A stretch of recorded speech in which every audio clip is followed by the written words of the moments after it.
All right. So we made it. We're on week 3. We're almost halfway. We're almost there. That's a very good start in the officiating training. Um, so again, on our recap of things, again, if anything comes up, just shoot me a text, or if you can't make, shoot me a text, even if you're late. I appreciate those of you who did that. What we went over last week was the game, right, itself, and kind of went over a definition and what we needed. Did a really good job going through all those things, and then realizing as an official of if we can get the game started, that's kind of our primary goal, right? And then getting everybody home safely is the overarching goal at all times. Went over what rules do, right? 3 things. And then we'll kind of go more. So we did a decent amount between week 1 and then week 2 of just our mindset of what we're going into. We're going to try to do a lot more video clips tonight as well, in order to give you more, especially I think this group who's seen the game a lot more. And I know obviously we have mixed in terms of what that means within this group, but because we've seen a lot more, we're going to move more so into video clips versus just talking about stuff we've seen with some of the people who come from football to really trying to just wrap their heads around what things mean and where things are versus going straight into film. So that's kind of the goal for tonight. We're going to change it up a tad bit, and do more of those things. So I will stop talking so we can get to more game film. But oh, super cool. This is my terrible dad joke of the night. There's got to be at least 52 of them. So this is number one. I literally Googled lacrosse cool, and this is the first image that came up. So this is what you get. So it's a really cool lacrosse picture. Perfect. So, thank you. Somebody at least. The other one was I was just tired of looking at it, so I got rid of it. It was a picture of a classroom. But again, what we are first going to start in just our housekeeping notes. We don't have a whole bunch. You're going to see, and if you're clicking around in Arbiter, you might see if you specifically click on blocks in that calendar view, you might have a tealish kind of color. It's an off blue, sky blue kind of color. Dave is starting to put games in. If you click on it and view schedule, it'll tell you a time with no information. The games are not released yet. Dave does a very good job trying to build a lot of the schedules. So you won't get games released until our clinic up on March 1st. So just as a heads up, that's usually the question that comes up of, hey, I saw a game in there and I didn't get notification. Where am I going? There's no information. Don't worry. It's just kind of a pre-feature. You see that they're preloaded into something. And obviously he's making changes. And then we know we get about, once we get closer to March, we get 20 to 50 changes by the schools a day on game changes, times, buses, all that stuff. So it purposely is held until we're ready. The other housekeeping is just if you have questions on 1 through 3, any point in your readings or you looked at stuff, or if you didn't look at stuff, or anything from last week, I always try to give you a quick few minutes if anybody had questions. So I'll open up the floor.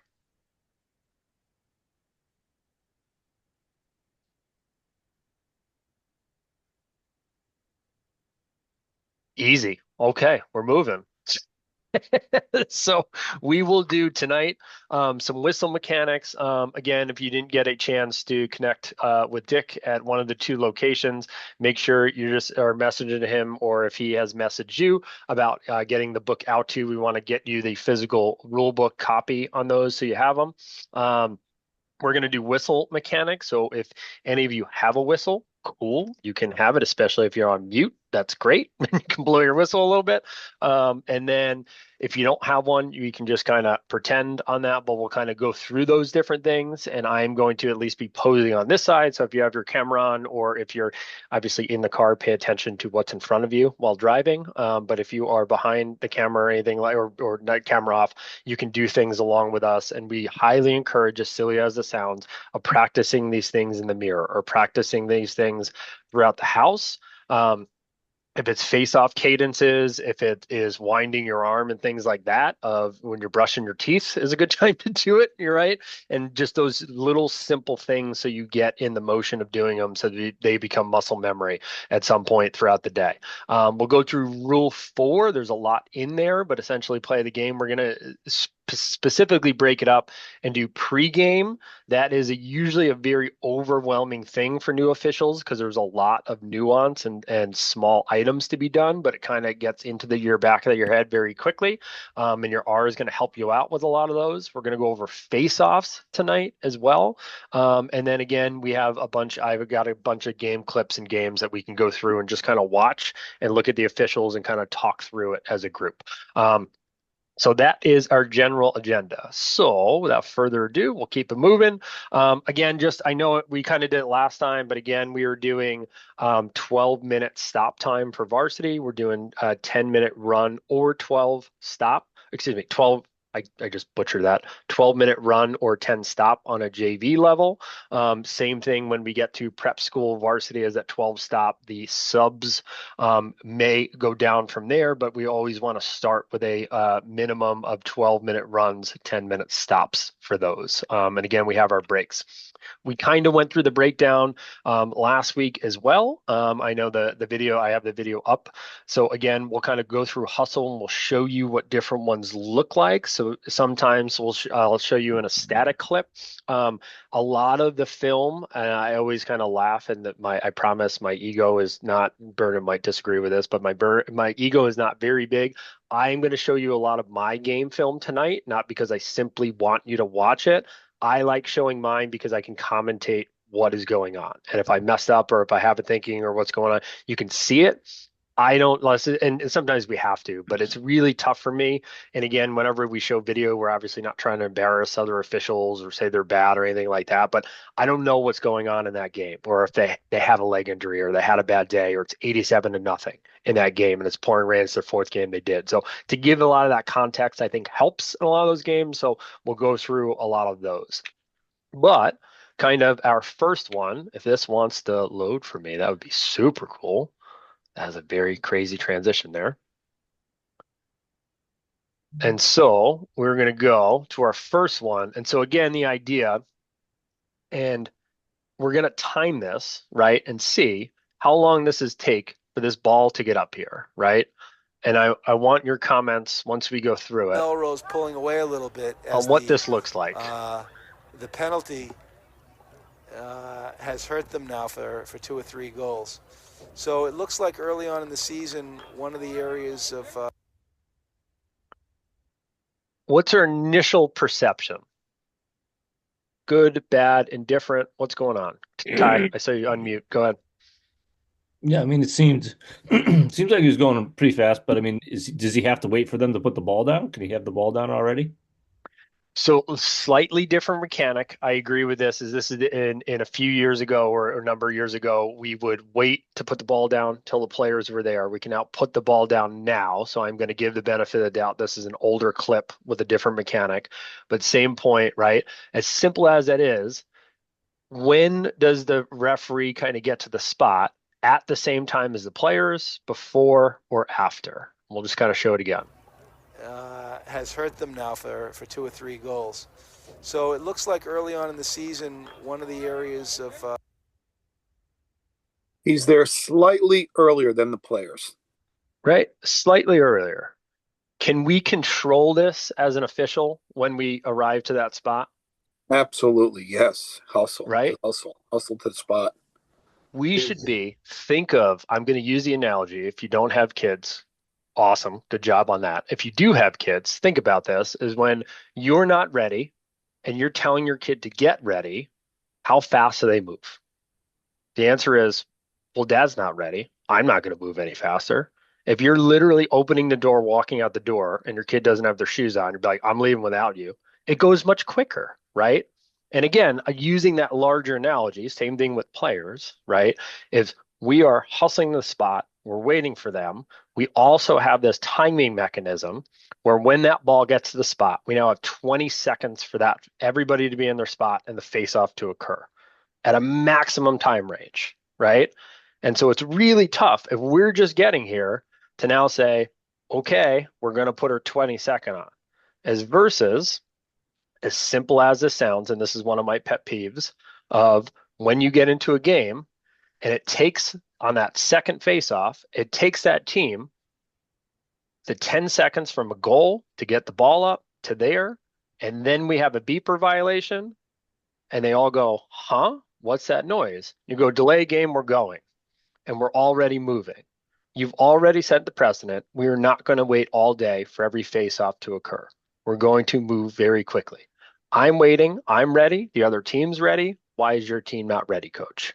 And it sends that really anticipatory, really dead set kind of way of saying, this is how this game is running today. It's running efficiently. It's running correctly. It's running by rule, right? As versus the same idea here. Now, if he goes One of the areas. and notices, let's say, this player doesn't have a mouthpiece and we can chase that player off, we're now waiting the full 20 seconds for that, right? And that player gets to run off, go dig around, probably whatever this is over here, come back and maybe make it.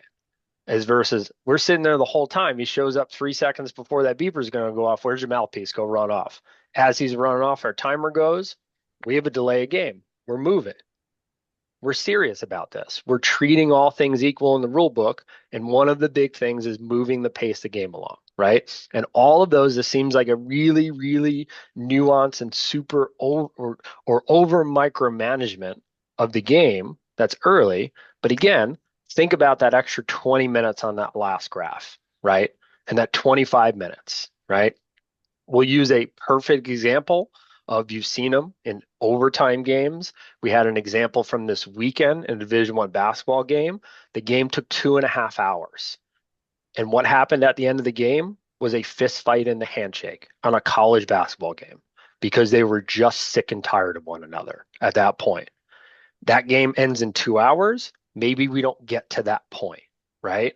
And so again, we can't obviously predict the future or change things that happen, but can we mitigate things in our control? And can we control the things that we can to make sure we get out of here? And the other one I think in this video, Melrose pulling right, away a little bit as a little tough of kind of the same thing. the You drop the penalty ball, great, kind of hustle after it.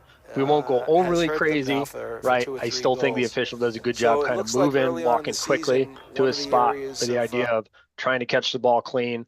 If you miss it, grab it quick, get to the spot, kind of get set. So I won't overly harp on this video clip. We'll show a couple other ones in that.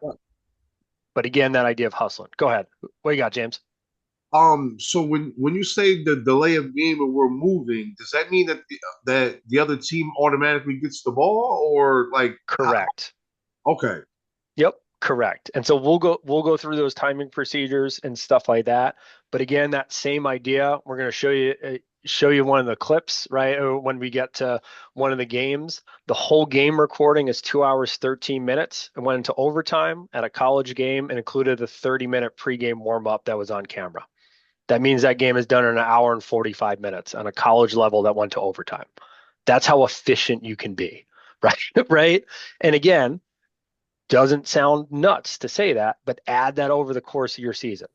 40, 50 games at a half hour that you're not getting paid for. At the And high school level, how often does that really happen? Are you setting the precedent early in the game so it doesn't happen? mine every time. My games are an hour and 15. I'm not joking. We've seen JV games go longer than varsity games because they get into issues. You can set every single one back to that point of you can save 20, 22 minutes on this. And that's a long time in a game. And it kind of gets to that point, the more you clean up, and it's the same thing. And again, I sound a little bit nuts on this because I am, admittedly, but it's the same idea of, well, how many times do we let the coach on the field? How many times do we let the mouthpiece go? How many times do we let that 50-50 call go? Right. And we agreed on general officiating. That's part of the subjective call. That's tough. But if you I always like starting training off this way. I know it sounds very particular, but this, in my opinion, when you get control of the things you can control, you can't control the player's actions. But if we can mitigate the time and we can mitigate the amount of expectations that aren't held, right? It allows a much better flow of the game and usually has a much better outcome, in my opinion. I feel like a couple of people unmuted. Feel free, go ahead.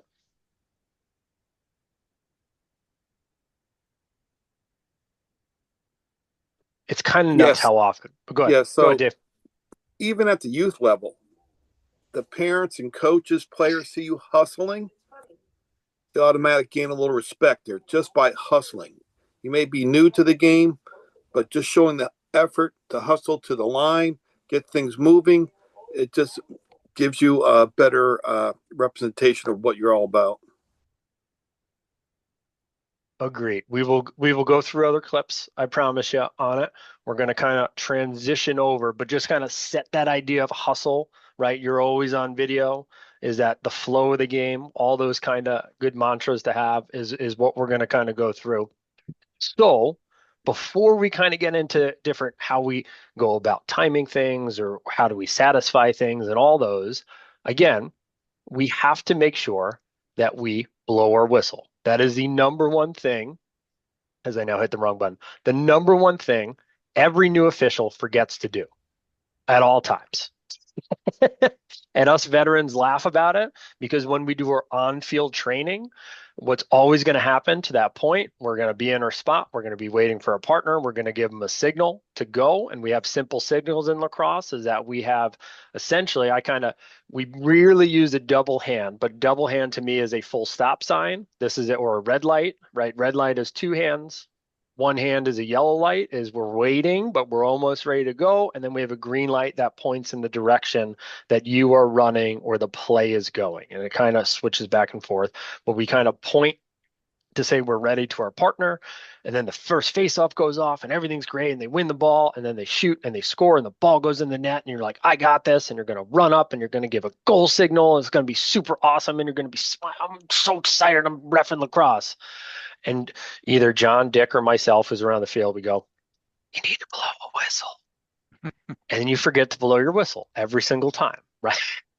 Or it's the same one of you run up, it's in a contested ball and it goes out of bounds and you go, stop the clock and you point and you go, white ball. And we go, you got to blow your whistle. And then you remember to blow your whistle. It's the number one thing you forget, even though it's one of the first things we kind of talk about. So and I will try to not blow out your eardrums, but when we do out of bounds, we want a long blast is usually what we look for is a tweet that goes on. And we put our hand in the air. Sometimes it's a little bit shorter depending on what's exactly going on. And what I mean by that is sometimes the ball goes in through it's a shot and goes out of the end line or the sideline, and everybody knows that it's that team's ball. And we just kind of give it a nice and easy. We give a tweet, but loud enough for everybody here and long enough. And then we just kind of go up and we point to the direction we're going. So we're always going to point to the team that's attacking the way they're going. So if it's blue ball and they're shooting to my right on the screen, technically left, I think my camera's flipped to that way that goes on, we're going to point that way. If it's white ball, we point in the opposite direction of things. And then we put our hand back in the air. We put our hand back in the air because this is going to signify the clock stopping. We push up to stop a clock, and then we're going to wind the clock when we stop. But before we get there is, again, we might have different types of whistles that occur. We kind of mentioned this last week, but depending on the situation, something that's routine, we might just do a tweet or a tweet a little bit longer, but something that might be a little bit odd, like a push that occurs or different types of fouls like holds and things like that might not have a penalty serve. And again, we will get to those stages, but things aren't normal. Is somebody's injured, a dog on the field. That's my favorite. US Lacrosse includes that in their slides. We'll use that a lot. That's not in the rule book, but the dog on the field is we give a cicada or something to break up the normal cadence of your brain of a start stop whistle, which is usually is our stop and our start. Something different might be tweet to tweet, tweet, tweet to tweet. Something that gets people to look at you, as silly as that sounds. Same thing where, hey, the clock is different or something's on the field and I need to get Dick or John's attention. People are going to look, be like, that's not a normal whistle, right? So Rob, what are you blowing the whistle when you're doing that? Or are you just because like I think it goes so high pitched that it mutes you when you do that whistle blow because I'm not hearing anything. Did other people hear it or no? No, the first whistle. No, I didn't hear it. Zoom censors the whistle noise. It's on the musical spectrum, not the speaking spectrum. So if you turn off your mute audio in the background, we'll be able to hear it. But Holy crap. I didn't know that was a thing. You just taught me I was something. kind of happy. I know how the whistles sound, but yeah. Do you have people in your Original house sound for that do musicians? that Is that what I'm whistle, looking or- for? Yeah. There's a sound suppression system. Now we can hear it. I did not know that was a thing. You literally just taught me something. Thank you. Well, we don't ref lacrosse digitally or virtually. Look at this. Thankful note there. This is ridiculous. All right. So I apologize. So a start stop. So a stop would be a start would be. And so what we also want to practice, as you just saw me do, but in your house, as silly as it sounds, try to practice talking with the whistle in your mouth. As silly as it sounds, or you might say there's no possible way that I am ever going to have this long of a sentence while the whistle is in my mouth, and I would agree with you because you can simply take it out. What also helps is that you can go back and forth and really clearly communicate with players at the same time, regardless if the whistle is in your mouth or out of your mouth. And you can try to get as much as you can said, right? And you will see it very often that the new person won't know what to do. And it's all of this, or they drop their whistle, right? And sometimes you get caught, right? Where the whistle is in your mouth. Hey, I'm ready to reset. Hey, goalie, wall here. We're ready to start. Sir, can I do my mouthpiece real quick? Not a problem, right? And you have to say yes. And so practicing those different things helps you out in the game situation where, again, you might get caught off guard. So if you're used to having both, being able to talk with or without it in, it helps a lot. So we have that long one, and I'll explain that in a second. But then that cicada, where we might break it out, or hey, John and Dick, there's a wall in the field. Something that just simply gets the attention, right? And that people are going to look up. That's not that normal tweet that we hear all day. Rob, can I just jump in for one Yeah, second? of course. Go So ahead. that was a great example of when you would use that multiple short whistle on an out of bounds. You might use it if the player's running down the sideline and just nicks the line and then continues in bounds. So it's not clear to everybody that he stepped out and you want to draw attention to that. Then maybe you're not using one long blast. You're using multiple short blasts and then pointing to where he stepped out and selling the call.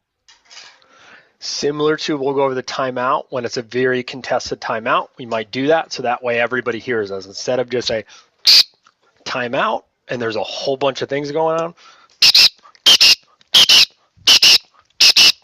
or a no goal as well. Simple things like that that change your cadence. You change your physical cadence as well. We often call that cicada whistle. And again, we'd like hand signals that occur during those things. If it's a, hey, stopping the clock, we're out of bounds, or hey, we have a foul, or hey, a timeout, we're going to have different ones that we use. And again, simple things like that we can explain the call. We're not asking for a 30-minute explanation. Timeout white. That's a very clear-cut explanation, right? Very clear-cut what it's going to be. Out of bounds, white ball. Clear, concise communication. Everybody there knows what you're saying now, especially if it's something quote-unquote unusual. So there's a decent amount of things that occur. But the big key, we put our hand up to stop the clock. We are pointing in a direction, and we're going to put our hand back up to get ready to reset the clock. I will pause there momentarily. Anything on stopping the clock, question-wise? Excellent. We have a quiet group tonight. So starting the clock, we are, and this is, I always forget to explain this, but if you are a righty, is your dominant hand, you generally want your whistle in your left hand. Again, I feel like my camera's flipped, but mine is in my left hand. So you want it in your non-dominant hand because you do most of your hand signals with your dominant hand, along with your face-off placement and things of that nature. If you are a lefty, you want to switch and you want to use your left hand as dominant, your right hand as your whistle. Some people do go opposite, but we generally recommend to do your dominant hand free, your non-dominant hand as your whistle hand. It usually works out. And so, just as you see, he has a hand up in the air. When we restart the play, so again, we have a stop, white ball, back up, and I'm going to go the entire time that I wind my arm. Is a really, really good rule of thumb. And so a lot of people just go, and that's kind of it. You want that one to be an extra long. So we're winding our hand up top, backwards, all the way around, and we kind of give it an extra half, and we finish down below. So it's 1.5 around, and we want our whistle to go the entire time that hand winds. And we're winding the clock is a good way to do it. Some people, again, you're going to get lazy in your game at some point. You do like a half wind, start out the game doing full winds, right? We often say you want to match kind of the intensity of the call sometimes. It's a man up. You might want to give it a big wind if it's an important man up, right? If it's same thing, it's 12-1, right? 3 minutes left. The winning team gets the ball because the other team just threw it out of bounds about 80 feet over their teammate's head. Tweet. We're going to match what's going on, right? As nobody wants to hear everything going on, we're trying to get this game done. We might match it and be lower on that idea, and we want to finish it with our hand in our normal kind of resting position. Question on the start whistle?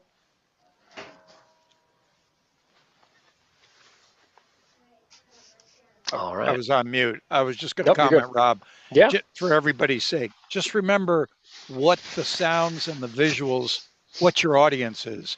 Your audience could be someone way far away up in a press booth managing a clock. It could be the table crew that now has players blocking their view, so they may hear you or they may see you, preferably both. So your audience is the timekeeper.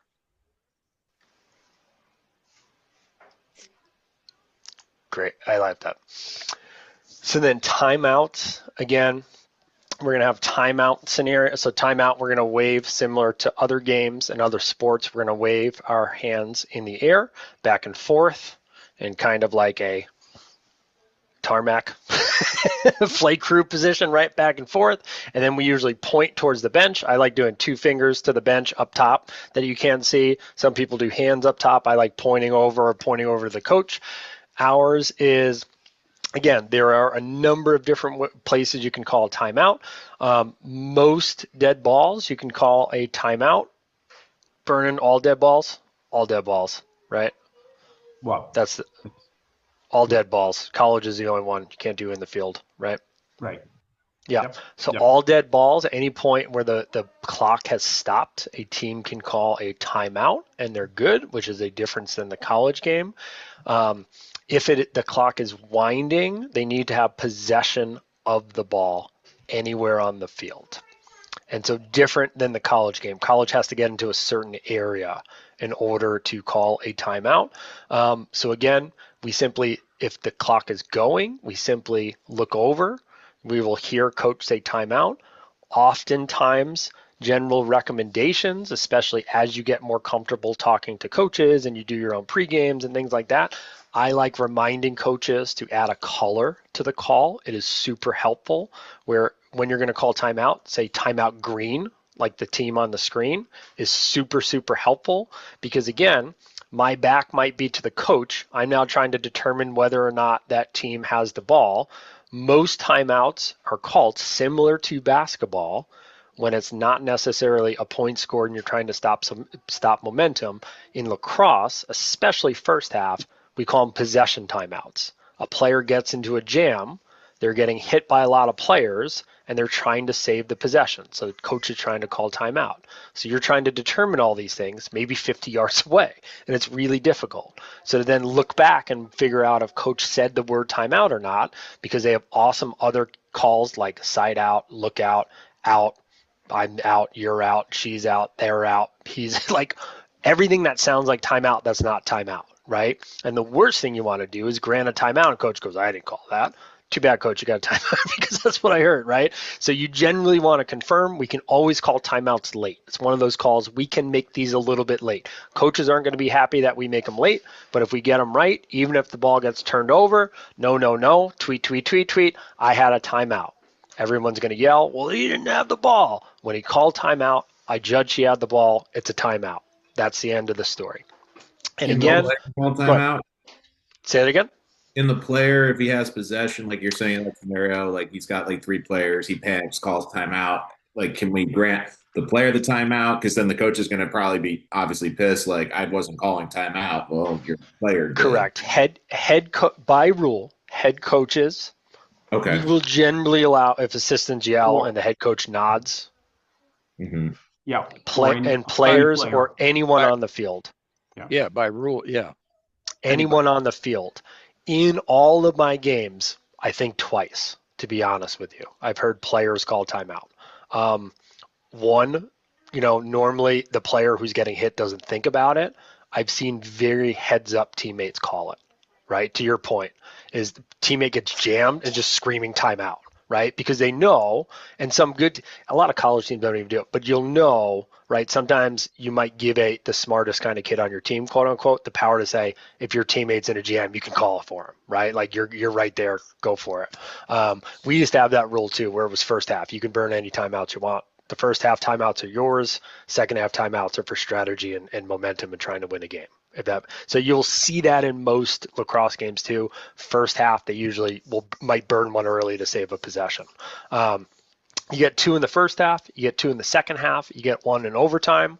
Again, it is a 2-minute full timeout. So when that timeout occurs, you flip your beeper backwards to the back position, which is 1:40.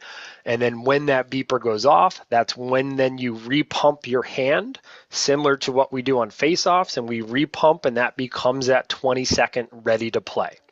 And that kind of goes back to that earlier question of when do we kind of do that? And the answer is the more often you do it in all games, the faster and quicker and everything goes along, and more people pay attention to what you're saying.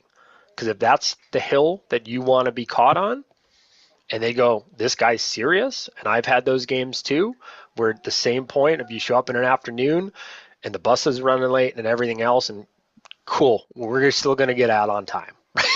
And that's what it is. And all of a sudden you start going by those, they will gravitate towards you because, again, you're doing it as you're intended to ref this game. Make sense on timeouts? Required Go to ahead. call a timeout? So when the clock is going, we need possession. When it is a dead ball, anybody can call a timeout on either team. So when the clock is stopped, anybody. When the clock is live, we need possession. Okay, got it. Real quick quiz for you guys. So team comes out to start the second half, and player may not be ready, and so they want to call a timeout before the face-off of the second half. Does the timeout get charged to the first half or to the second half? Second.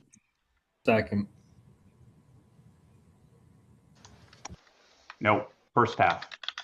You haven't actually started the second half. So if they have a timeout left from the first half, they can take the timeout, but it's charged to the first half. So what if they don't have a timeout left in the first half? Oh, God, here we go. Well, you can tell them you don't have any timeouts and just keep going. And if they keep insisting on it and yelling and yelling and yelling, then you're going to end up giving them a delay of game penalty, giving the ball to the other team. But generally, you're going to try and avoid having to do that. So they cannot call a timeout if they don't have timeouts left? Not at that point. Once the second half starts, then they have their 2 timeouts. Okay, that's good. Good information.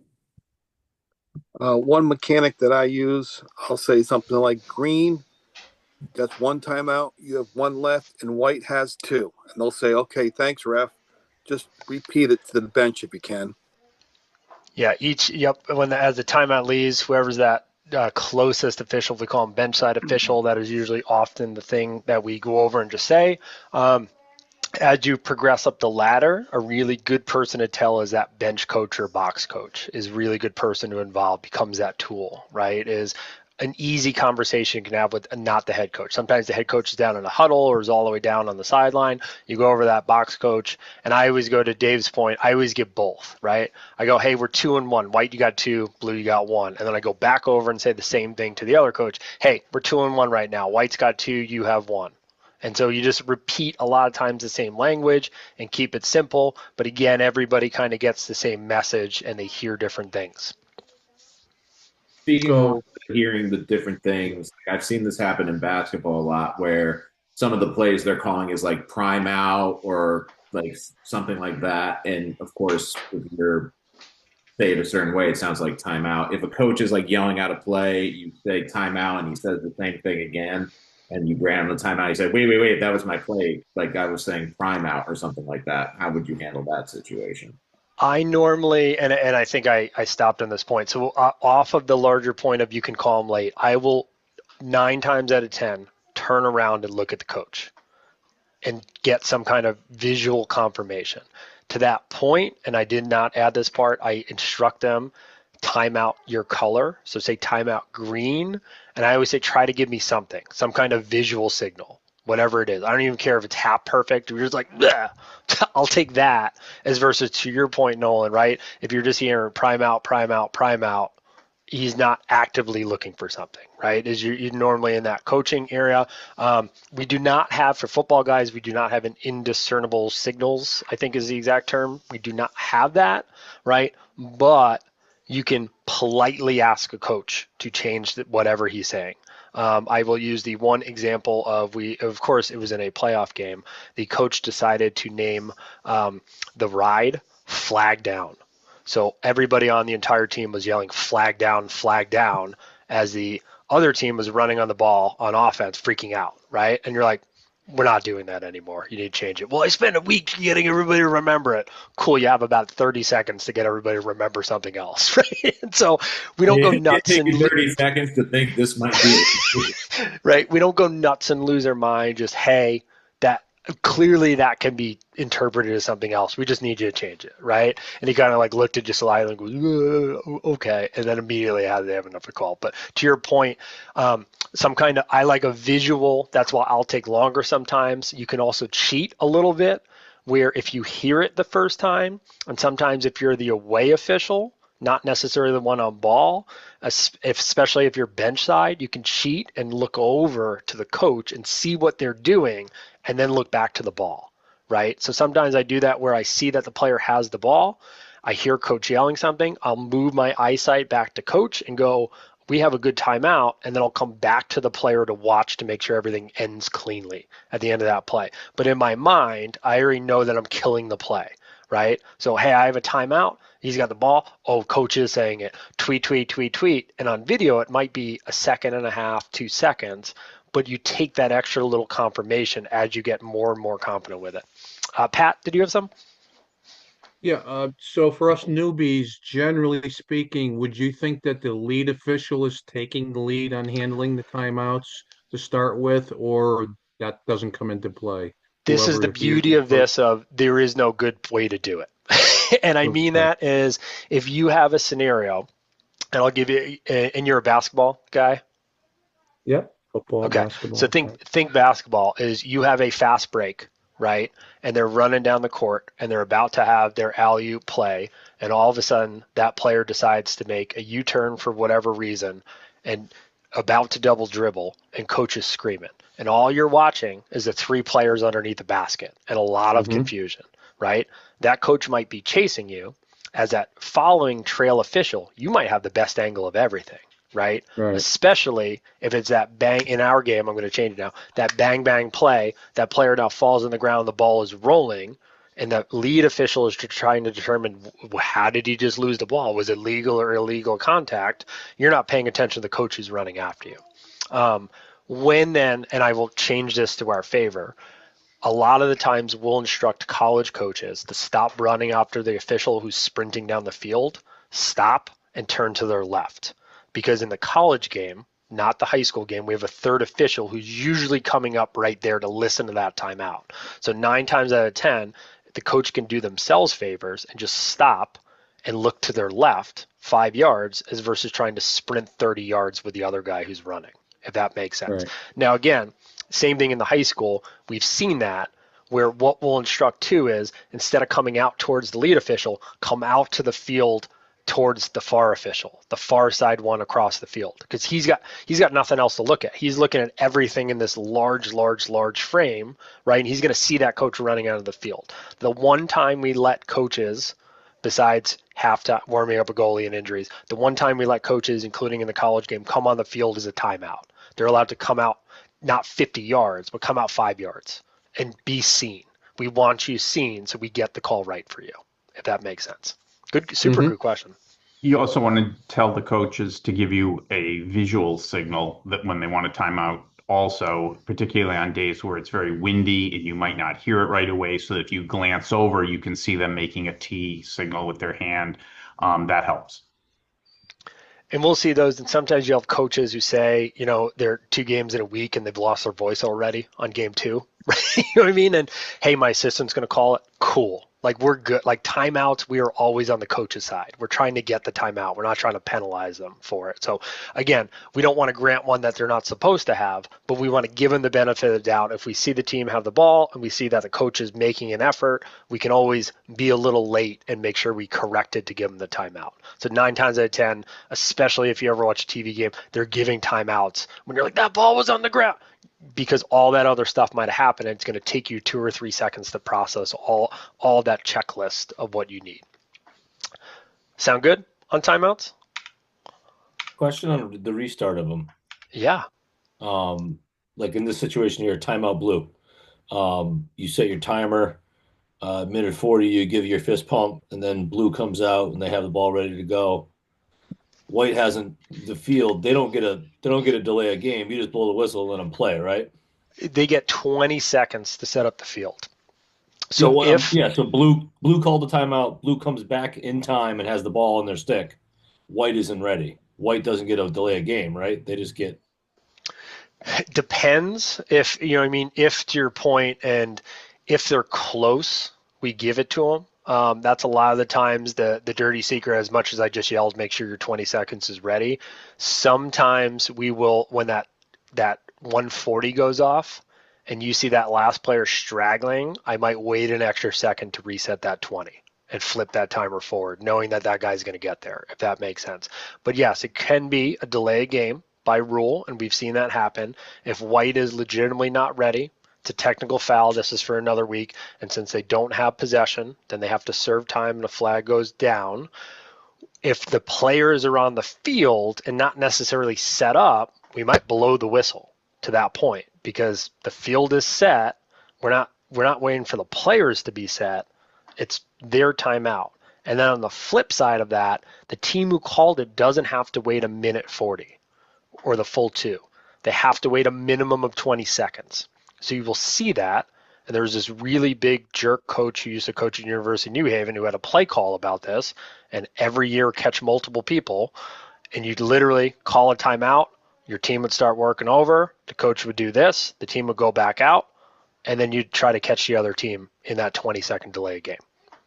Some coaches do it because they're jerks, but it happens. You got to get advantages wherever you can. That's very overly advanced beginner, I promise. But in short, the defensive team gets 20 seconds from the time that the offensive team is back on the field, or at 140, they get another 20. So you can blow your whistle at that point and let them know, hey, the timer's on. Yeah, I mean, if they can't get out there in 20 seconds, that's on them and get ready, really. You're going to laugh when I show you face-off videos of how long it takes us officials to get ready. It's a long time.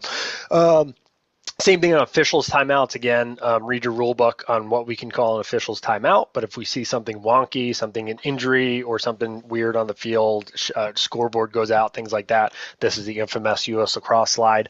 There's no mention of dog on the field anywhere in the rule book, but this is always on every single slide deck ever. we do the same thing. We give a timeout, and then just like other sports, we point to our shoulders and ourselves. Some people go to the chest. Hey, it's my time. I like going up here. I don't know. It's weird. We like point up here, but we kind of do the shoulder thing. Hey, it's my time. My time. And then whatever it needs to be, a goalie equipment issue, player needs to tie a shoe. We're not doing that in the stoppage of time, but if it's dead ball, player has to tie a shoe, I might just hold two hands up and not give the full signal. But then if coach goes, hey, we're ready, and I just kind of point, right, as the international sign, this is mine. It's my time. We're holding a second. Hey, coach, we're just super simple. Visual and verbals go a long way. Coach, I hear you. It's mine right now. We good? Good. Okay. And that's all you got to do. And it buys you, again, a lot of goodwill with the coaches if you just overly communicate a lot of things, even if it's not necessarily verbal all the time. Rob, does the dog get 20 seconds? No, but if you're a hand at Hall, the dog gets thrown out, is the old story. At one point, I'll tell that story. We've ejected a dog once before. The poor dog had nothing to do with it. So injuries, again, we want to stop play. We are going to continue the play as not necessarily immediate if we feel the other team has a chance for a scoring opportunity, and we're going to define that very precisely as we continue moving forward. But essentially, they get one chance to continue towards goal. Once they go away from goal, we're no longer kind of in it. But the big key is, again, we are not medical professionals. If we feel it is life-threatening, and wherever you want to define that, if you feel it is a very serious injury, blow it right away. If you feel it is a standard injury, we're not trying to mitigate players' injuries, especially minors, but if you see them pull up with a leg cramp or they just kind of go down slow or things of that nature, we want to allow the play to continue and not disadvantage the other team because of that. We then want to, again, tweet. We do our timeout, my time. Hey, coach, trainer.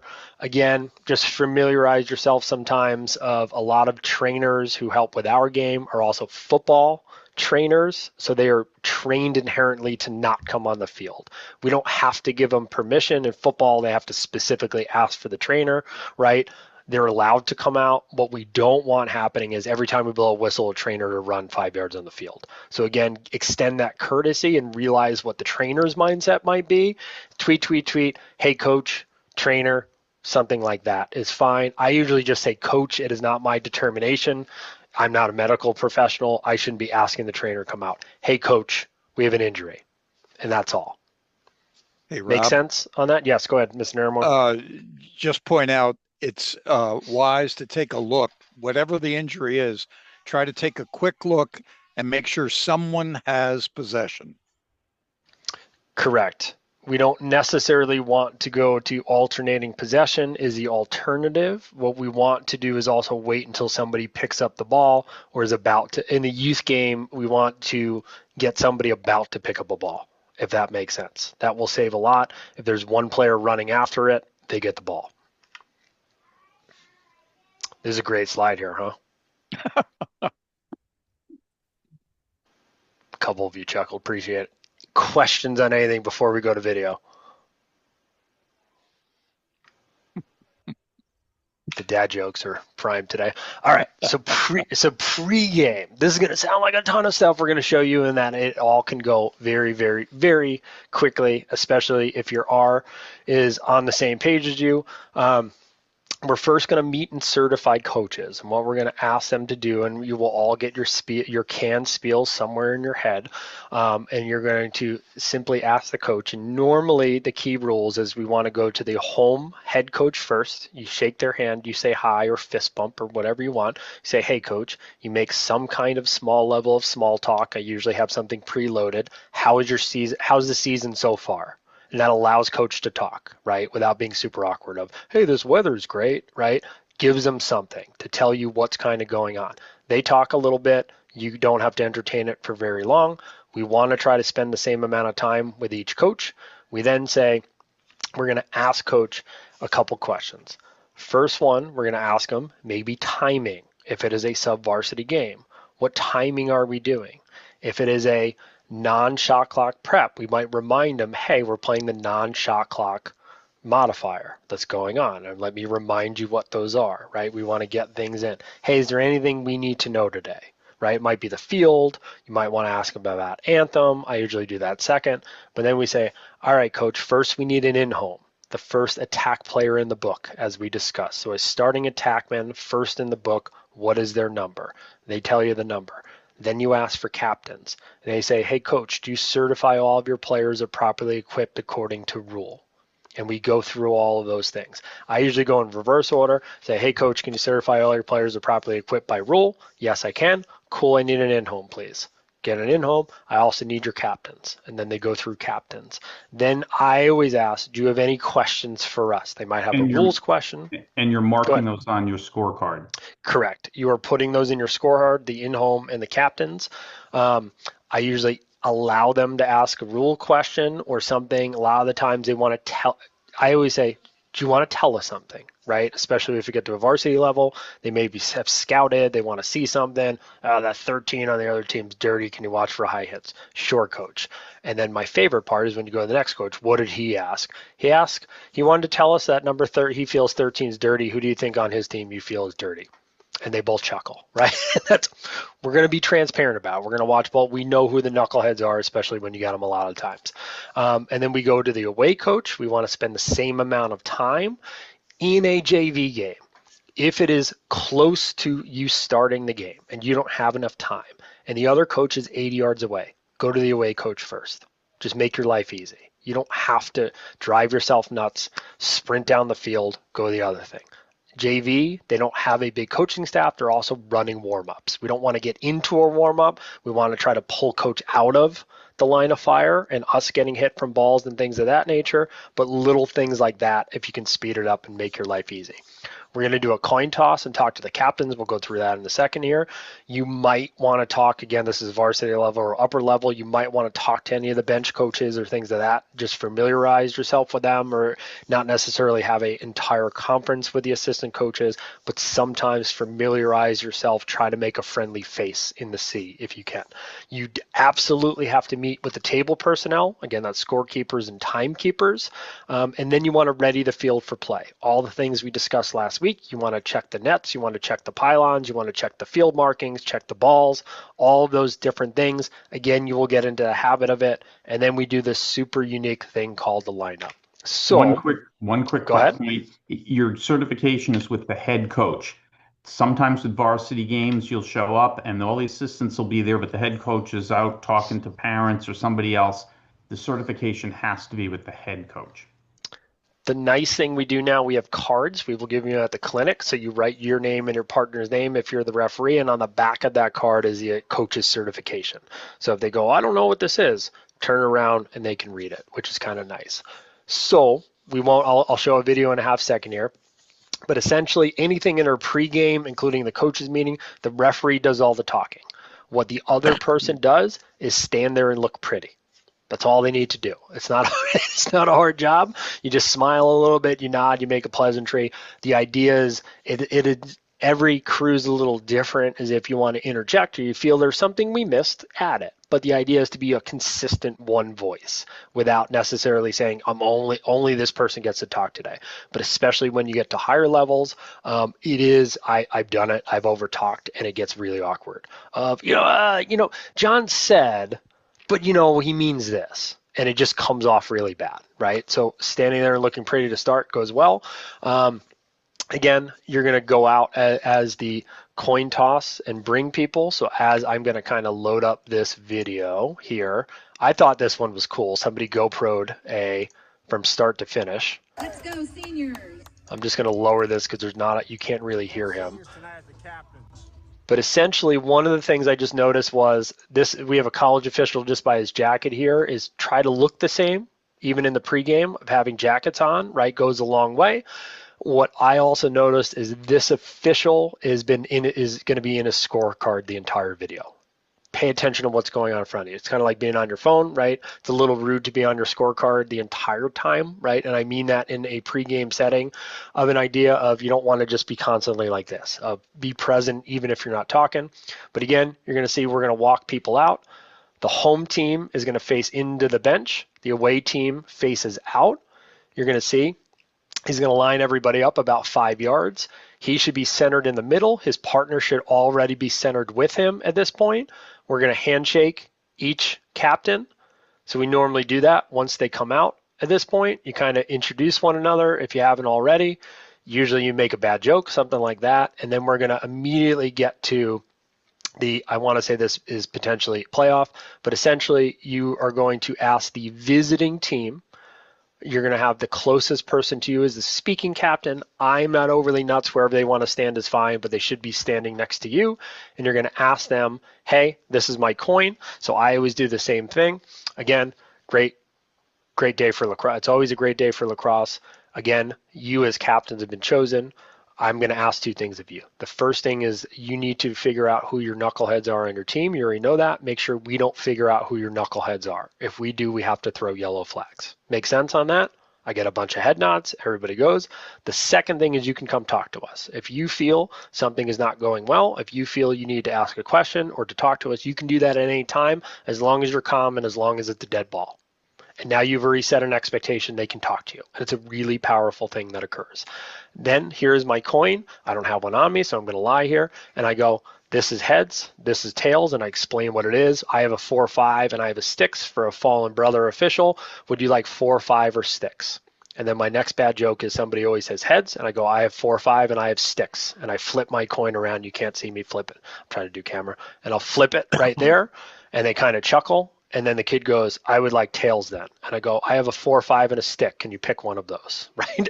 And then eventually the other guy nudges him and goes, pick 4-5. Okay, you call 4-5, right?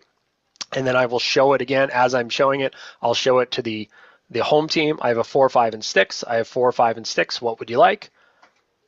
He says 4-5. 4-5 is the call. If you're the umpire, we like echoing the call. So John is going to say 4-5 is the call. He's on mute. And I heard him. 4-5 is the call. Perfect. Now I flip it. Everybody's different. If you want to go full scale football, I like catching it. A lot of times I like throwing it on the ground too. I don't like if it's remotely windy. I'm not trying to embarrass myself. I'll throw it and let it football onto the ground. Some people like the real pling. I've not gotten good at that still in all my years. So I do a little bit of everything. I like throwing it about 87 feet in the air at this point, making sure I'm rotating it and letting it hit the ground. That's my style. Everybody's different. Whatever works for you. And then again, we'll pick it up. We'll show, hey, it is a 4-5. And then what we do is we ask the team that won a very important question. And I'm going to play this as he goes. So he's going to show the coin here. This is what I have. This is my coin. This is what we have. What's your call? Tails is the call. He's going to flip it here. Once they win, a lot of confusion on what's on the coin. You see both teams get to look at it. You see him flip it. That guy's not paid. That guy's still in his scorecard. Flips, catches it. This is what it is. This is what it is. All right, you have the choice. He asked it very quickly. What do you want? Ask red. And then they get to either choose first AP or first net to defend. So red picks AP, and it's very subtle, but he goes, what do you want? And this player, he says AP. AP, so now he goes to the other team, and they get to pick which net do they want to defend. So now this player points, I want to defend that goal. Put your backs to it. So we flip around. He should, again, be out of his scorecard and paying attention to what's going on because he's supposed to rotate. You rotate the whole pile, and what we now do is we now explain everything. I don't touch the players at all. They're minors. We don't touch them, in my personal opinion. I will hand pat in the air and say, red has AP, and that's our symbol. We pat them on the shoulder. I air pat them. Red has AP, and you're also defending this net first and third, and we do a lacrosse stick move and pointing towards the goal they're defending. And then you're going to see him. He should flip around if I remember this correctly. He kind of turns, or he doesn't turn. He's going to turn the other way, and white, you're going to defend this goal. I like to explain where they're going to stand for the lineup. When you come out, your left shoulder is going to be the net to your defending. White, you're going to look out. Red, you're going to look in. Captain, send out your face-off guys. So we're going to go through all of those wonderful things. And you're going to mark down on your card who has alternating possession when you have a moment. Correct. good on coin toss. It's a lot real quick. You'll get used to it. Just to go over it, what we then do is we do a lineup, and essentially I'm going to move it over to this one. And so this is a nice aerial view. Utah versus Michigan is playing. And so again, gives you an idea. This is 3 officials. This is college game, but what a normal lineup looks like. One team usually gets out there a little sooner. So again, left shoulder to the net you defend. And so where's this, Delaware? I lied. It's Delaware. Left hand. Left shoulder. So the goalie's going to go first on here. He's going to run to the left. Blue is going to shoot to our right. Utah's going to come out, defend the goal to our right of the screen, and they're going to shoot to the left of our screen. And they're going to, again, give 5 yards. You see this official is going to put his foot. This is where he wants the team to line up.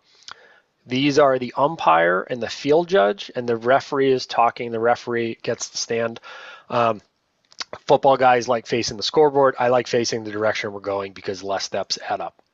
And so you're going to see he's going to line up. We'd like you right here. So he's going to get here. At this point, we're going to check our in-homes. So let's say we needed white 6 and we needed 4 blue. We have our in-homes. Our in-homes are good. That should be the umpire's job. Check your in-homes real quick. Referee will double check it.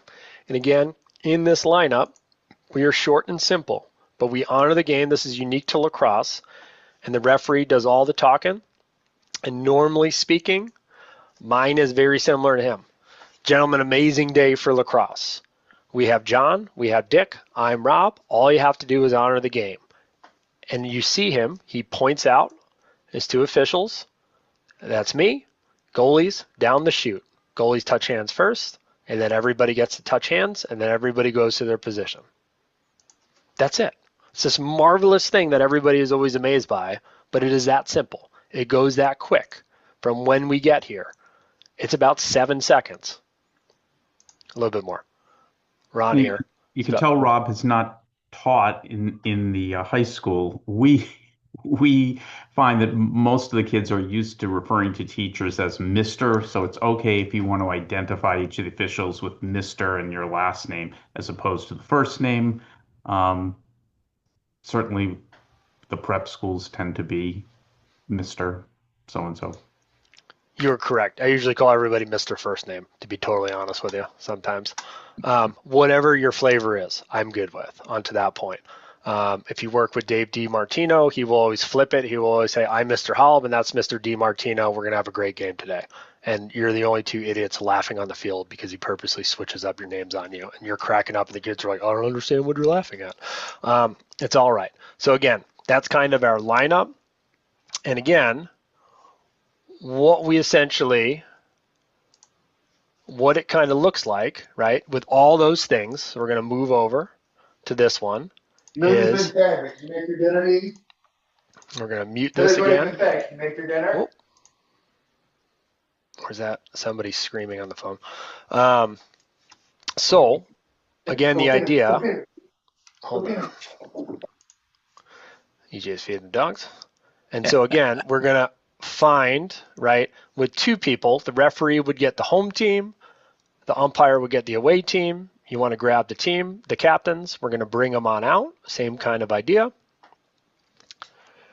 You're seeing I'm this one. I'm already pointing to where they want to go. Kevin, who's on our board, is also pointing to where they want to go. They don't generally listen, even at college level. You see we each shake each other. We go to the opposite captains. Everyone gets a handshake. We'll allow them to introduce themselves and handshakes. Steve is our R to the left here. Steve's going to talk to him, whatever instructions he wants to give him. This is what I'm looking from you, yada, yada. Some are long-winded, some are short. I realize that nobody listens to anything I say, no matter if I'm short or long-winded, so I try to be short-winded because it at least gets us moving. But again, he's going to give the instructions. He's going to show a coin. And in second here, again, Kevin and I stand there, look pretty is their job. We're going to see, you're seeing coin being shown, coin being shown, coin being flipped, coin landing on the ground, coin being picked up. Team, what do you want? Team, what do you want? Everybody rotate. You're shooting that way first and third. This is my excellent part on Steve. Again, this team's got AP. You're shooting first and third, and he's going to re-instruct where you're going. Black, you're going to face out. White, you're going to face in. All simple reminders, even for us. Shake hands, send out your face-off, guys. Nice, simple, clean on what we're doing. Questions? All right, we'll get through some of them. Go ahead. One question. Yeah, of when do course. we address face-off? Do you have address face-off?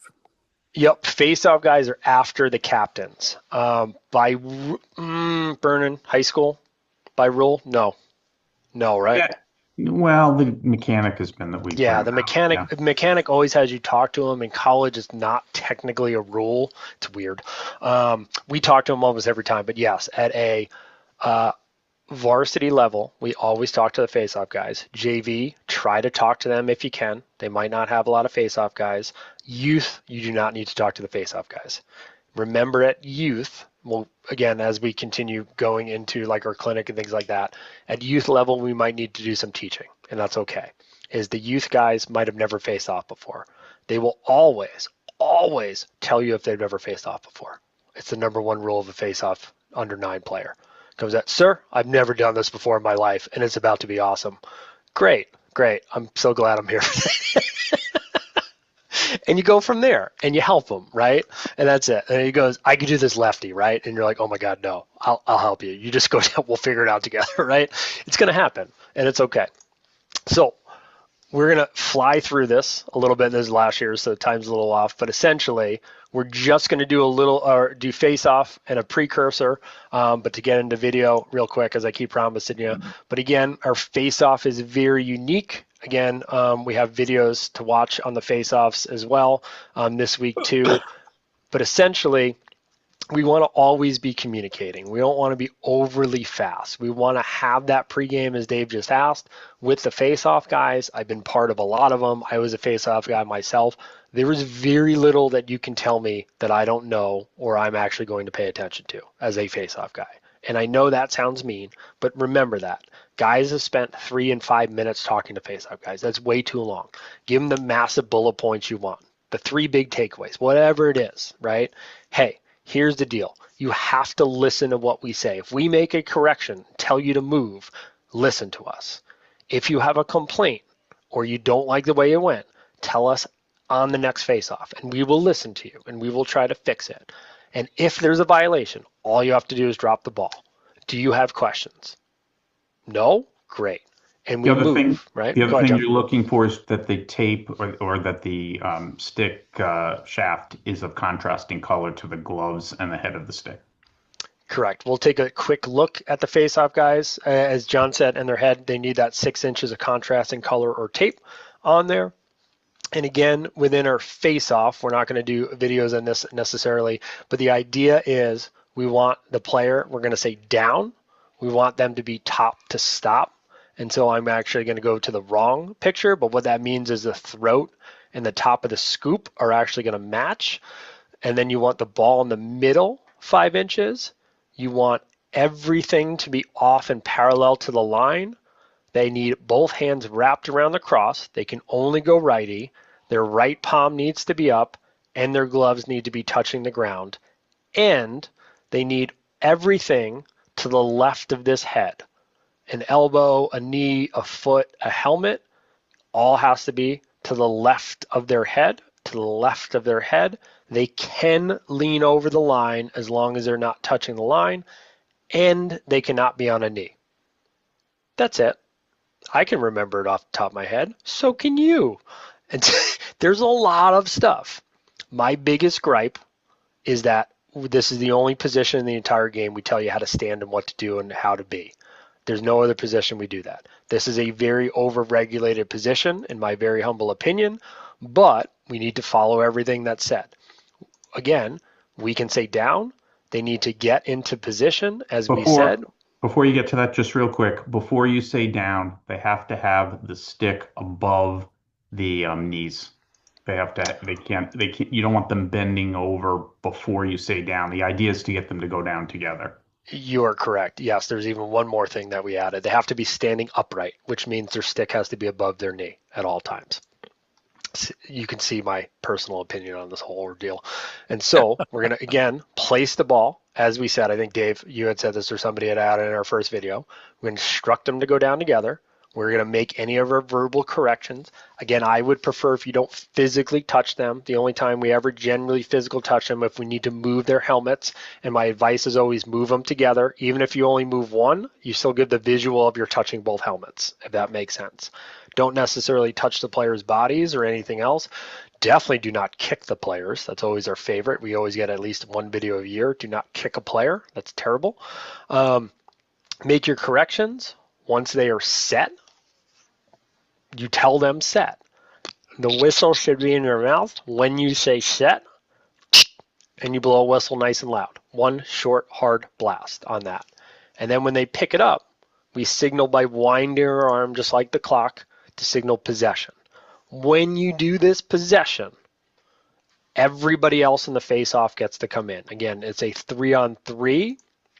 As we said, it's a 3-on-3. I know this is less, but it's a 3-on-3. When we have possession, the face-off is ended, and now everybody gets to play in the field. So if they're close to possession, if they don't have it, wait. We don't want more people joining the melee in that scenario. Questions on this? I'm purposely kind of omitting some slides. We will go through this in the clinic. I think this is incredibly tough to try to explain via Zoom and to show you where everything is. So we just kind of give you a gloss. Where then we kind of go into is to give you an idea on some of these face-offs. This one's a little tough, but you're going to see how quick they actually are. And the ball comes out. Once he scoops, we have possession. He winds his arm. And now everybody decides to substitute. This is going to move over to our next one in a second here. And so again, they've said down. They might make a correction. Move to your left. Set, whistle. We're quick but not fast. We want them in and out 3 to 4 seconds. It's that quick. But we're not fast. Not down, set, whistle. Down. White, move to your left. Set. And we're out. Down. Make an adjustment. Set. Go.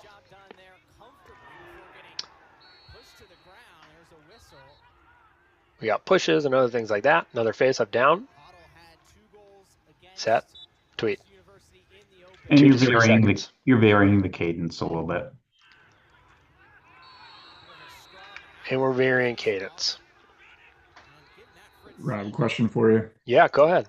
Is all high school and youth following the college face-off rules, like no knee down? Correct. It is now the same exact face-off. Perfect. So whatever you believe in, thank that higher power.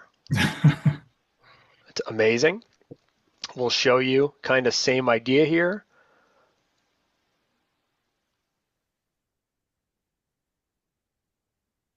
So we're going to have it come back and forth, but just to show you a little game action again, college game, 3 officials, a little bit different.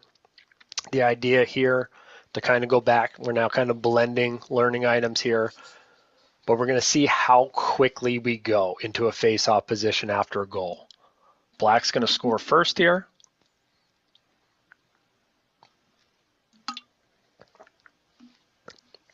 This is a lower skilled level Division II game.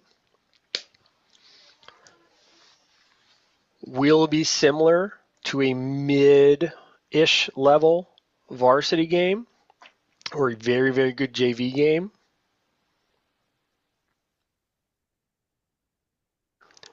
We're going to say a goal, and we're going to call that 19 minutes when Kevin blew his whistle. We're going to see. He runs up, so we're going to go to the scoreboard, but you can already see Kevin's the first person to the spot here. We're going to go to scoreboard for half a second. not to replay, but Steve grabbed the pile. Again, that's 3-man. We're waiting on the other team. They're not waiting on us.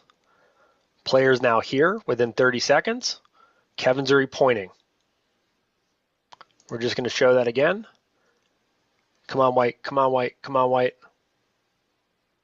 Sit down.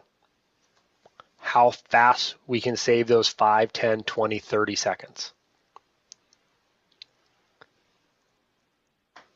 That was within 40 seconds. That's a long time if you have 40 goals. We'll watch a little bit further. I might have to fast forward for the next goal here. If I can find my note. But essentially, I know there's a lot going on here. We have a lot of stuff. But essentially, we have that possession. We have a ground ball. Now we're going to run substitutes. Slightly unique for lacrosse. Kind of think a little bit of hockey, but we have this half-court possession like basketball. Generally a man. This looks like semi-zone kind of being played. You're going to move the ball around. I think we score off of this. Nope. Black picks it off. We have a transition. We have another turnover.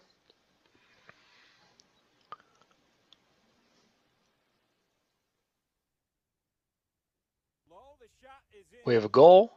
We're going to call that. And a review question from last week. What are you looking at as soon as the ball has crossed the goal line?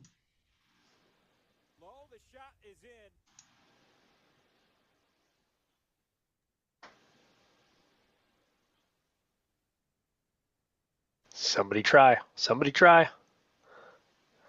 The reaction of the defense, the reaction of the goalie, did the net move? I mean, is this from that like question where he shot up top and it was hard to see if it was a goal or not?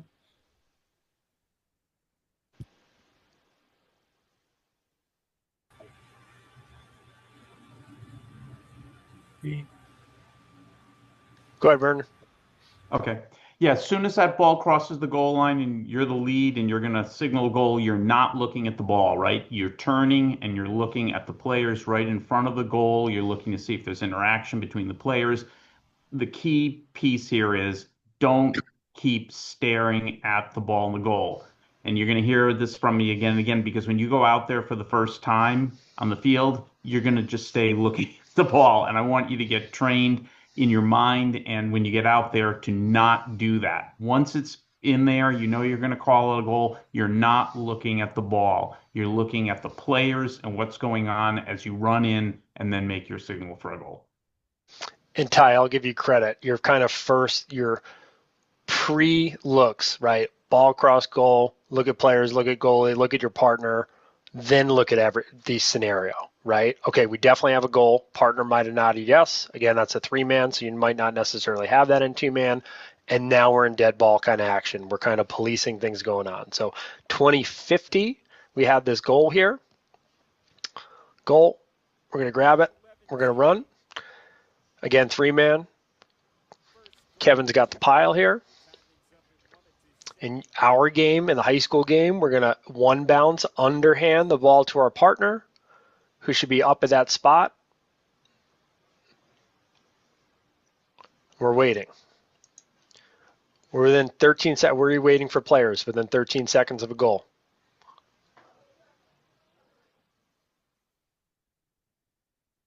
I love this when I watch this back.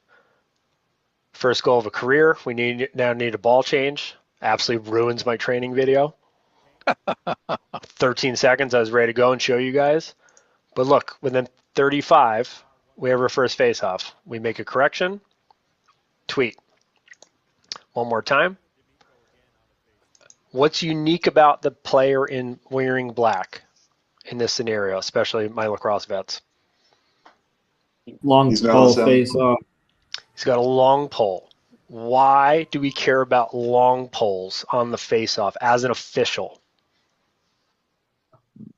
There can only be 4 on the field at once. Yeah, even simpler.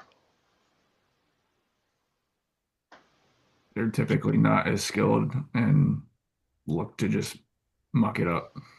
Okay. And so when we get to the field, what's the overall goal that we have to get everybody home what?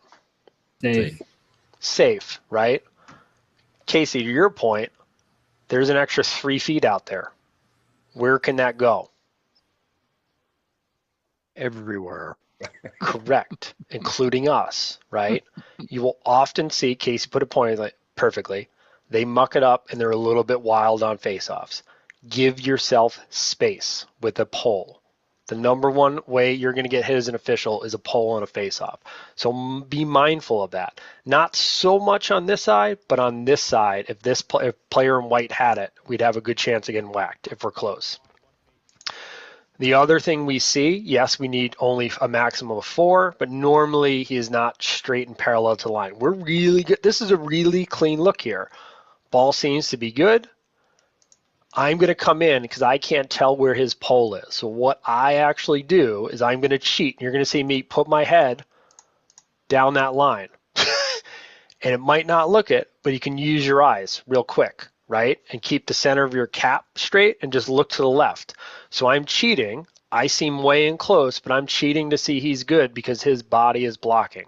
So you can see a lot of stuff real quick. And again, within this span of when we say down at 34,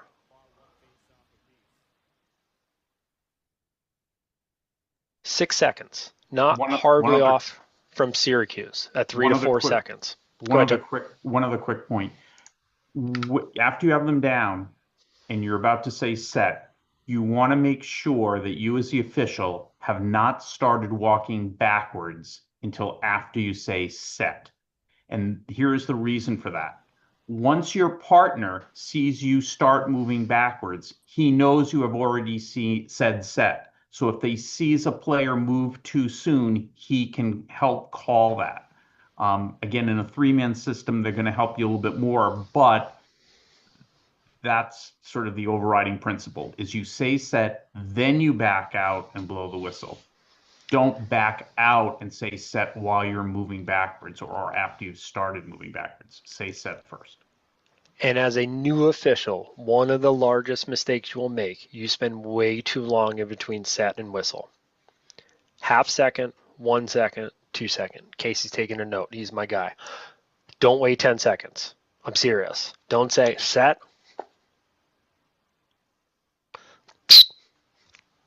They're going to jump every time on you. If you're going to wait more than 1 second, we actually like to tell them. I know this sounds nuts, right?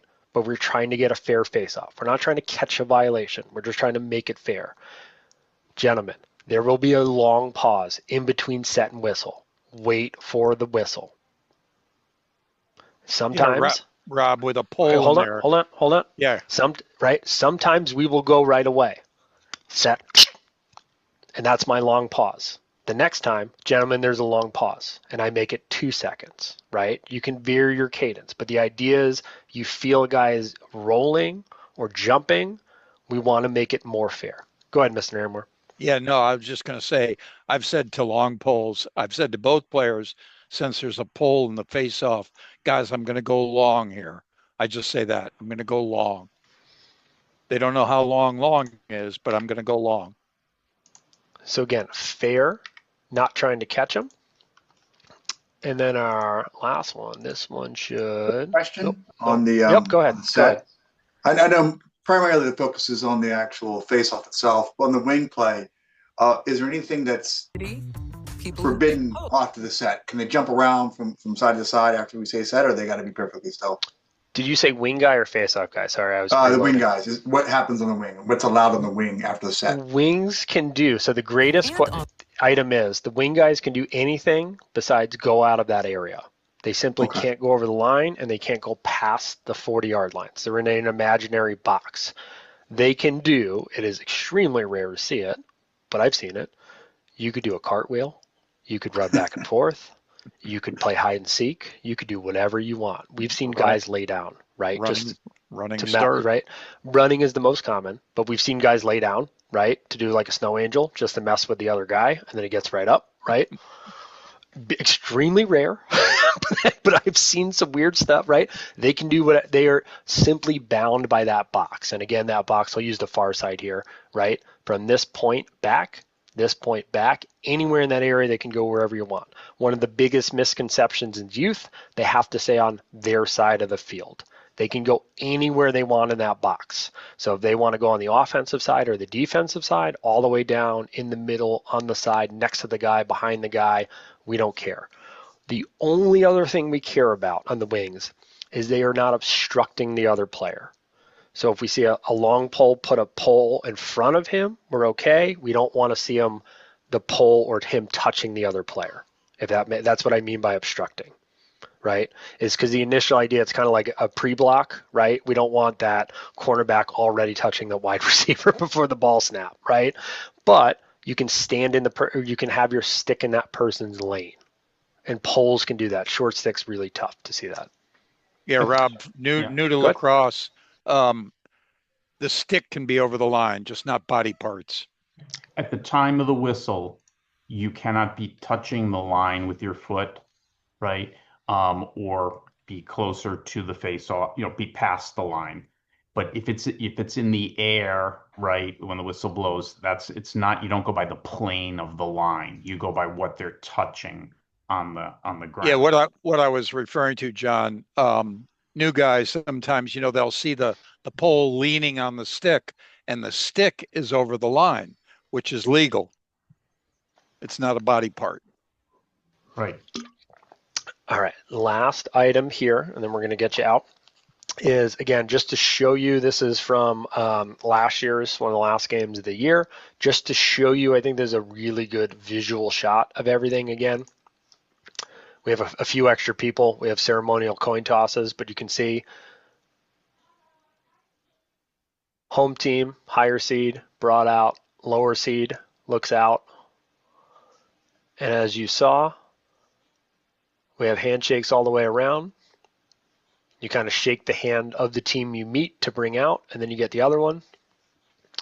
You're going to see we have 4 officials because it's playoffs, but we're going to have them greet one another. We're going to give them instructions on whatever it may be. Again, they gave me like a laundry list of things to say, so I had to explain coins and other people and everything else, so I actually did my instructions afterwards, but same idea. And I'm very expressive with my hands, if you can't tell, as the New Yorker, so the same thing. Hey, you can always talk to us, right? And so I, again, have the same spiel.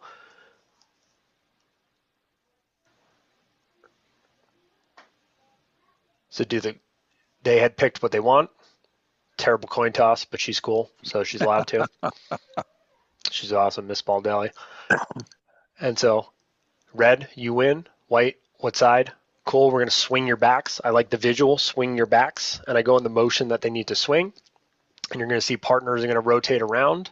I'm already starting because we want to get these players back. This is what we need from you. And you just saw, it's tough to see on camera, but you saw you face in, you face out, right?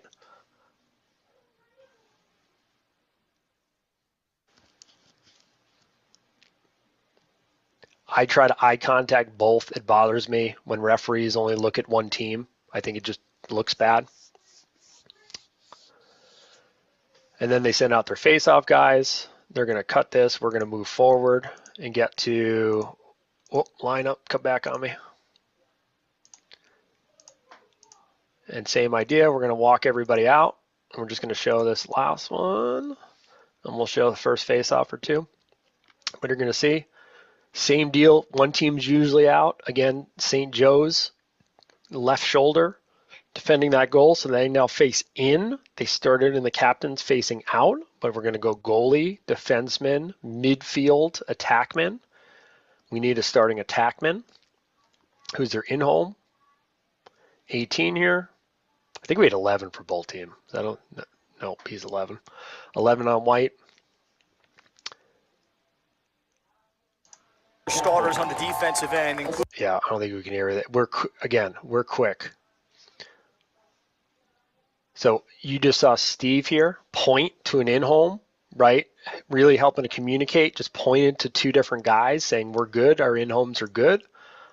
Thanks, Steve. You're going to see me point. I'm going to point. I got a lot of people to introduce, but we're waiting for announcements and all that other stuff.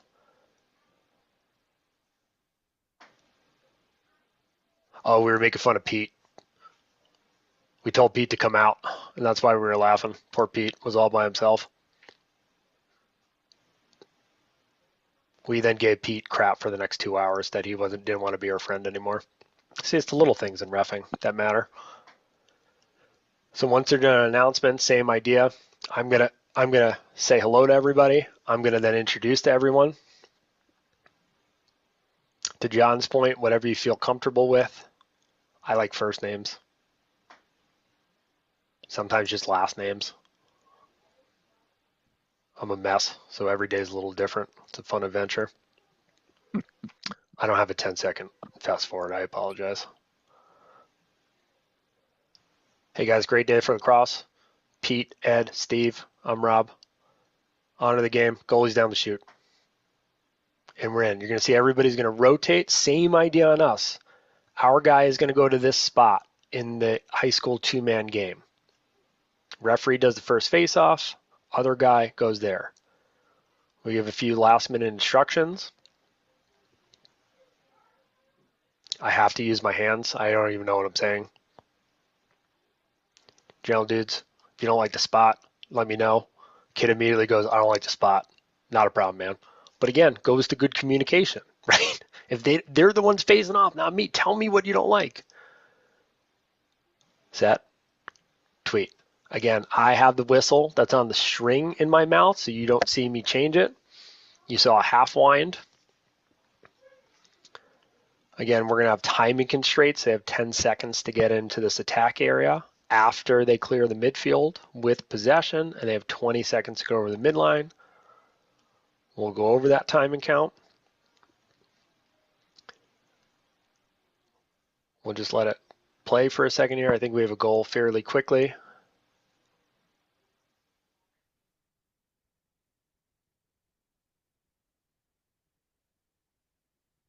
And then we'll watch that last face-off.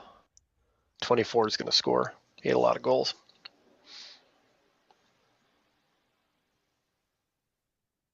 But same idea of like a mid-court offense. What's unique about the sport, again, we get to go behind the cage. Not a lot of sports have that option.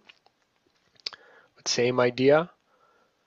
Kind of a little bit of ISOs that are working on ball movement and spacing.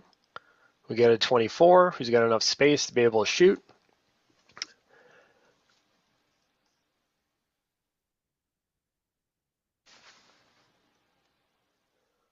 Right about 10 seconds after the goal here.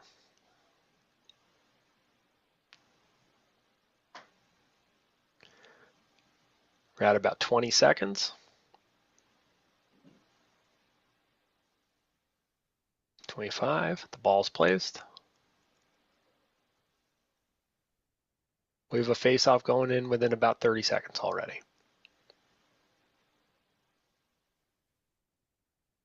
And you can see the player with the stick and the wing position ahead of the line, as Dick was talking about earlier, which is legal, the white player on the far side. All right, so for time's sake, we'll let this roll for a couple more minutes, but essentially we're done. So if you want to jump off, be our guest to jump off here. We're going to send the recap. Tomorrow we'll be out, so you have it. We're going to do personal fouls. I think we get to goal crease at some point, but I think personal fouls next week and then tech, and then we'll go over the extra cleanup stuff. So thanks for jumping on. If you want to stay, we'll let this roll for an extra 3 or 4. Be my guest. And I would just say spend as much time as you can on the rule book reading, because there's a lot of material in there. So if you have the time to get into the details, that will help you. Put the audio on low. Receiver. That was Caden Mitchell lugging it upfield. It's Jocks with it now.